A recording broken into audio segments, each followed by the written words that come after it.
ہمیں جوائن کیا ہے بریگیڈیئر ریٹائرڈ بابر علاؤالدین صاحب نے۔ سر بہت شکریہ آپ نے بول نیوز کو وقت دیا۔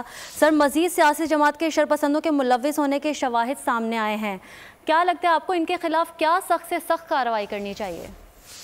جی دیکھیں، یہ کوئی چھوٹی چیز نہیں ہے، چھوٹا واقعہ نہیں ہے، پاکستان کی تاریخ کا انتہائی سب سے میرے نزدیک دیکھیں اندوناک واقعہ ہے انٹرنلی، جس میں ایک پولیٹیکل پارٹی نے باقاعدہ پلاننگ کر کے، باقاعدہ منصوبہ بندی کر کے پاکستان فوج کی تنصیبات پر حملے کیے، جو کہ دنیا کی کسی ریاست میں برداشت نہیں کیا جا سکتا۔ دیکھیں، یہ کوئی سیاست نہیں ہے، اور اس کو یہ کہنا کہ جی یہ انہوں نے نہیں کیے یا یکدم کہیں سے ہو گئے یا لوگوں کا ریاکشن تھا، یہ بالکل جھوٹ ہے۔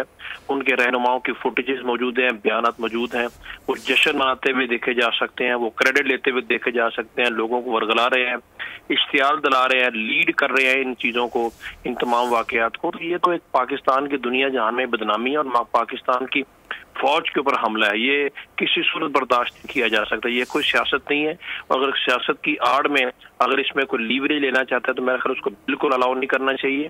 یہ جو لوگ ڈیمانڈ کرتے ہیں لیول پلینگ فیلڈ، یہ کوئی پلینگ فیلڈ نہیں ہوتی۔ سیاست جمہوریت امن کا نام ہے۔ جی سر، بالکل آپ ٹھیک کہہ رہے ہیں کہ سیاست جمہوری عمل کا نام ہے۔ سبسکرائب کریں اور بیل دبائیں تاکہ کوئی خبر رہ نہ جائے۔